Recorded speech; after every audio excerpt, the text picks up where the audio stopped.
I'm standing committee member of the Guangdong Provincial Chinese People's Political Consultative Conference. Why did I become a CPPCC member?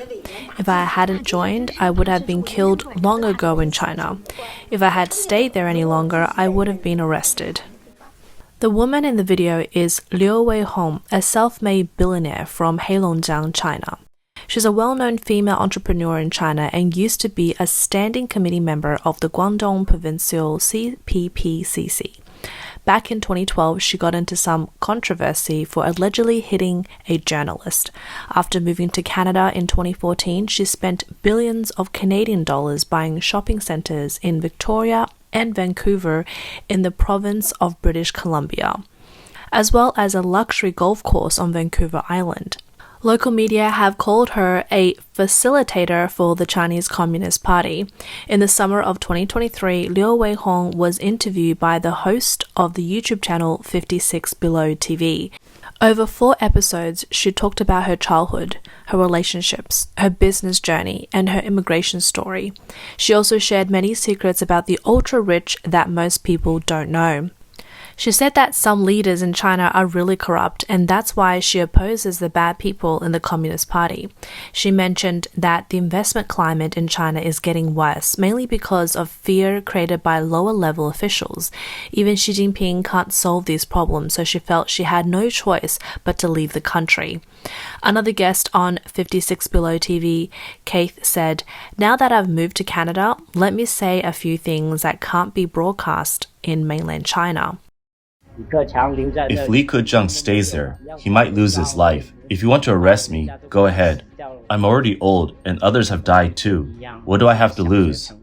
Keith was born in northwest China. His father was a Kuomintang party official who later smuggled his way to Hong Kong before eventually immigrating to Canada. When talking about mainland China, he mainly focuses on politics. He mentioned Li Keqiang several times, saying they were born in the same year and expressing doubts about Li Keqiang's cause of death. He remarked that in a country where even a premier can die mysteriously, anything can happen. When asked if he's afraid of being interrogated by authorities if he returns to China, he laughed and said that at his age, he's seen it all. It doesn't matter to him. Many wealthy individuals from China and Hong Kong understand the inner workings and injustices of China very well. Fearing for their lives and property, they choose to flee the country. According to a residence and citizenship by investment consultancy Henley & Partners, the number of millionaires moving to new countries in 2023 is expected to be an all-time high. The United States, Canada, and Australia are among the top destinations for wealthy migrants or high net worth individuals. Australia is a leading destination country, while the United States ranks 4th and Canada ranks 6th. Henley & Partner estimates that around 122,000 millionaires relocated for citizenship or residency in 2023, while 37% of Americans have $1 million in liquid investable assets. Australia tops the list of highest net inflows of millionaires. The number of millionaires that moved to new countries in 2023 have increased by 45% compared to 2022. The highest record since Henley & Partners began tracking this data in 2013. Based on data from the first 6 months of 2023, Australia's was expected to see a net gain of 5,200 millionaires from the previous year. Andrew Amols from Henley & Partners noted that Australia attracts most new millionaires from Asia, Africa, and the UK. On the other hand, China was expected to be the country with the most millionaires leaving for the second consecutive year, with a net loss of 13,500 millionaires. That was more than twice as much as the next country, India, which lost 6,500 millionaires by the end of 2023. The UK ranked 3rd with 3,200 lost. Why are Australia, the US, and Canada so attractive to wealthy Chinese individuals? According to The Australian, Australia introduced the Business Innovation and Investment Program in 2012 to attract high net worth individuals to migrate to the country.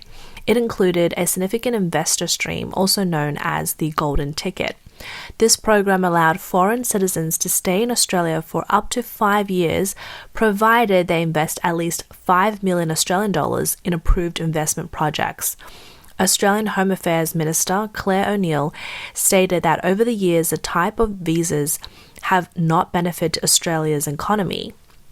This visa has long been criticised as a fast track for wealthy Chinese individuals to enter Australia, with over 85% of successful applicants coming from China.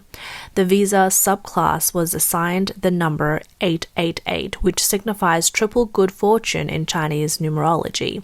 Now that the visa program has been cancelled, it effectively cuts off a shortcut for wealthy Chinese to enter Australia. As for the US, it was expected to have a net gain of 2,100 millionaires in 2023. According to Henley & Partners, the US continues to attract wealthy tech entrepreneurs and engineers, especially from Asia, Europe, and the UK. Major hubs like Silicon Valley and Austin continues to draw crucial human capital for innovation and business growth. Canada was estimated to have a net gain of 1,600 millionaires in 2023, ranking 6th in the top destinations for millionaires. Moyles wrote that a strong financial, legal, and regulatory environment combined with universal healthcare and a world-renowned education system make the country a particularly desirable place to raise a family and operate a business. When considering relocation, millionaires often think about lifestyle. Millionaires from engineering economies tend to move to countries with the rule of law and political stability to protect their business interest. However, some have secondary goals. For example, Dominic Volek, group head of private clients at Henley & Partners, noted that one of his clients is in Dubai aims to establish a global supply chain and a distribution network in Europe and the US, so they seek countries with favorable business, tax, and import duty policies. Volek also mentioned that factors driving millionaires to migrate include the benefits of obtaining a second passport, even if they don't actually move. Residents of emerging countries tend to seek a second residence or citizenship through investment. Henley & Partners' largest new client market for investment immigration consulting is now the United States.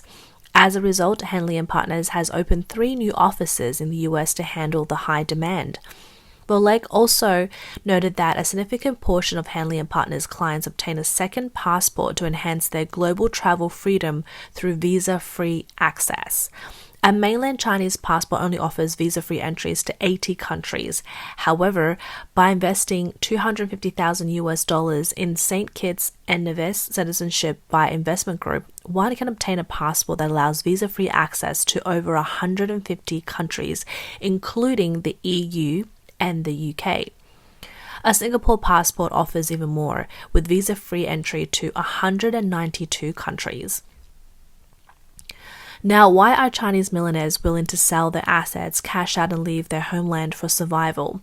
Firstly, there's the anti-monopoly law as well as prioritizing state enterprises over the private sector. On April 10, 2021, China's State Administration for Market Regulation fined Alibaba Group 18.2 billion yuan, equivalent to $2.56 billion for violating the anti-monopoly law. This was the largest fine ever imposed under this law. Following this heavy blow, Alibaba complied. Internet users began heated discussions about monopoly. They said that the CCP is a one-party dictatorship monopolizing almost all sectors including electricity, water, oil, and housing. How much should they be fined? And the biggest monopoly is the party itself, not allowing the people to choose, enforcing a one-party rule with no opposition parties. Who will execute this fine? They also said PetroChina, Sinopec, China Unicom, and the biggest state-owned banks, aren't they all monopolies? Alibaba's mistake was disrupting the monopolist income. In reality, the CCP is the biggest monopolist.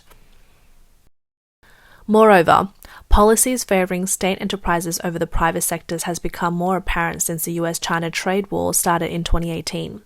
Prominent private entrepreneurs like Alibaba's co-founder Jack Ma, Lenovo's co-founder Liu Chuanzhi, JD.com founders Richard Liu, and SF Express founder and chairman Dick Wang all stepped down from their position last year. Additionally, many private companies have changed their actual persons in charge, with many companies being taken over by state-owned enterprises. Radio Free Asia previously reported that Alibaba's co-founder Jack Ma and Tencent's CEO Pony Ma handed over their power. This indicates the CCP's intent to reform private capitalists and the business community. The intervention was direct. In recent years, Beijing has aggressively pushed for mixed ownership reforms between state-owned and private enterprises. This involves handing over struggling state-owned enterprises to private capital and letting state-owned enterprises intervene in highly profitable large private companies. Some senior CCP officials have also been appointed as party secretaries in large private enterprises, and some private business owners have been purged. Since the outbreak of the pandemic in 2020, Beijing's prioritization of state enterprises has become increasingly evident. In the first half of 2020, 112 A-share listed companies announced changes in an actual controlling party. Of these, 46 were taken over by state-owned enterprises, accounting for 41% and surpassing the total for the entire previous year. In June alone, 16 listed companies were nationalized. In 2019, 165 companies changed hands, with 44 being nationalized. The second reason for the immigration of wealthy Chinese individuals is the comprehensive surveillance with anti-fraud apps.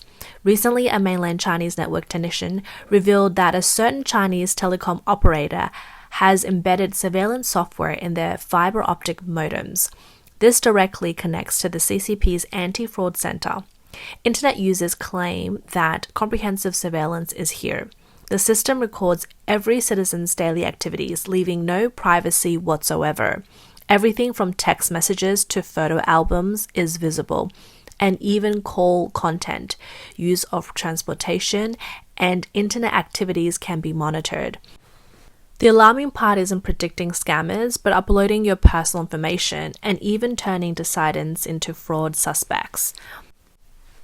Many Chinese netizens are saying things like, comprehensive surveillance is here, Big Brother is watching you. Will the Great Firewall and the Anti-Fraud Center become the same department soon? They might as well install screens in our homes. Some also say they monitor you from head to toe, inside and out. Some online users also question the CCP's use of anti-fraud as an excuse for surveillance. They say fraud is a trap. They can install anything in it. Some ask, why is there more and more anti-fraud activity? Is fraud really decreasing? Can their relevant departments publish data? Why do we never see such significant results published? The third reason for Chinese immigration is the comprehensive tax audits for millionaires. China's economy is sluggish, and local governments are facing severe budget deficits. Many government employees are not receiving their salaries, and some administrative regions are even borrowing money from others. According to a report by the Chinese state media Global Times, tax authorities have recently conducted tax inspections on major enterprises of the Foxconn Technology Group in Guangdong and Jiangsu provinces. Former correspondent of The New Yorker, Evan Osnos, a Pulitzer Prize winner, revealed that China is instructing banks to investigate the assets of wealthy individuals. Those with assets over 30 million yuan, approximately $4.2 million are being asked to surrender 20% of their wealth or face comprehensive tax audits. Osnos mentioned that despite China's vast economy, many industries that previously contributed significant tax revenue have encountered problems within the past 5 years. Now, several real estate companies have gone bankrupt. Many buildings are left unfinished. Local government finances are exhausted, and teachers and government employees are not being paid. China is seeking new source of revenue and is targeting wealthy individuals. Osnos stated that local governments are using extortion tactics, leveraging tax orders to demand wealth from millionaires. The fourth reason is the political crackdown on tech and finance industries.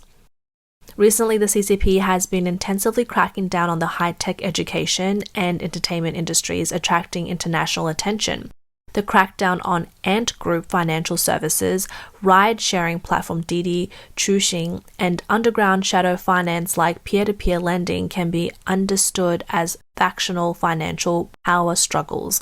However, what benefits does it bring to the Communist Party's rule by destroying services industries that employ millions?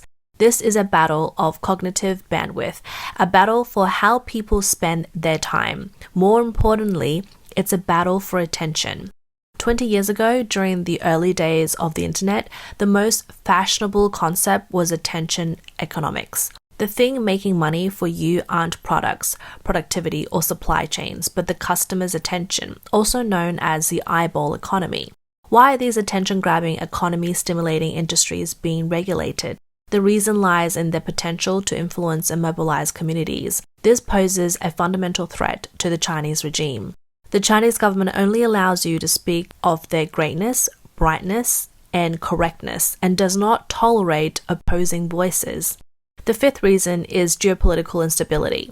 Global millionaires relocate according to geopolitical changes. The Russia-Ukraine war and internal power struggles before the CCP's 20th National Congress triggered a high outflow of millionaires. The 25th anniversary of Hong Kong's return also contributed. The first half of this year saw the highest outflow of millionaires from Russia and China, over 10,000 people leaving these countries on average. Hong Kong ranked 4th and India 3rd. According to the Henley Global Citizen Report by Henley & Partners, Russia and China each saw over 10,000 high net worth individuals immigrate this year, representing the highest portions. Due to political instability, Hong Kong saw 3,000 people leave, ranking 4th, while India, the world's second most populous country, ranked 3rd. With tensions between Taiwan and China potentially leading to war, there are concerns about how much China would lose if the US intervened. The sixth reason for intensified Chinese migration is the post-pandemic policy relaxation. The CCP's lockdown and zero COVID policies have sparked a mass exodus. The execution of these policies was harsh, prioritizing politics over human rights, leaving many feeling that their wealth and personal safety were unprotected. This caused significant anxiety and distrust in the CCP's future governance among the wealthy. Seeking better living conditions with legal protections for themselves and their descendants, they decided to immigrate. A former Beijing-based Chinese journalist who immigrated to Japan in 2023 told American National Public Radio that the stringent zero-COVID policies changed the mindset of wealthy Chinese who once supported Beijing's policies. The anonymous source said that they realized their high education, wealth, and connections couldn't fulfill their basic travel and living needs. It was a huge blow to them. The wealthy are also concerned about China's poor education and healthcare systems for their children and the long-term safety of their family wealth in China.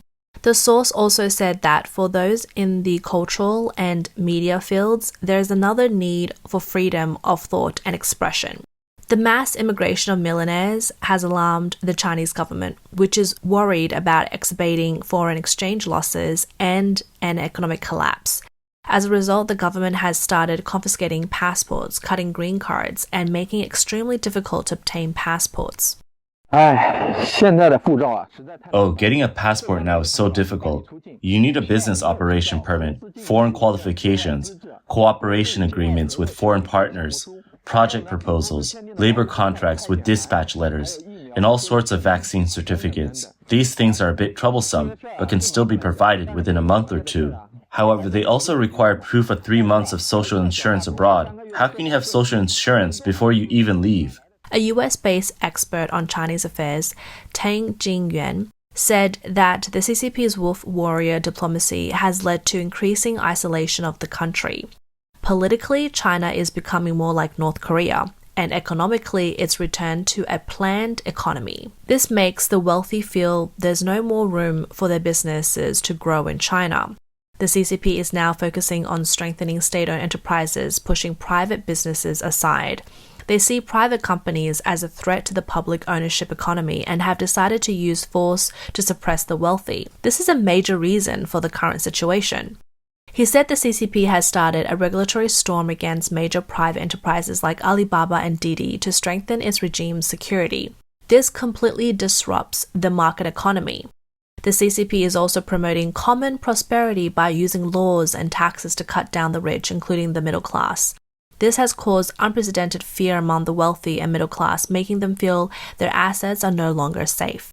Some millionaires have immigrated with their capital, including chairman of Country Garden Property Group, Yang Huiyang, founder of Sunac Property Group, Sun Hongbing, former chairman of Chinese Estates, Joseph Lau, founder of BBK Electronics, Duan Yongping, chairman of CEO of Suntec Power, Shi Zhenrong, founder of Galaxy Real Estate, Huang Chulong, founder of Haidi Lao Restaurant Group, Zhang Yong, non-executive director of Longyuan Property, Parina K, founder of South Beauty Catering Management Group, Zhang Lan, wife of Zhou Heiya Food Company founder Zhou Fuyu, Tang Jianfang, chairman and CEO of Semcorp, Advanced Materials Company, Paul Li, who is also the richest person in Yunnan, founder and director of Nine Dragon Paper, Zhang Ying, who is one of China's richest women and co-founder and co-CEO of Mindray Medical, Li Xingting, are all people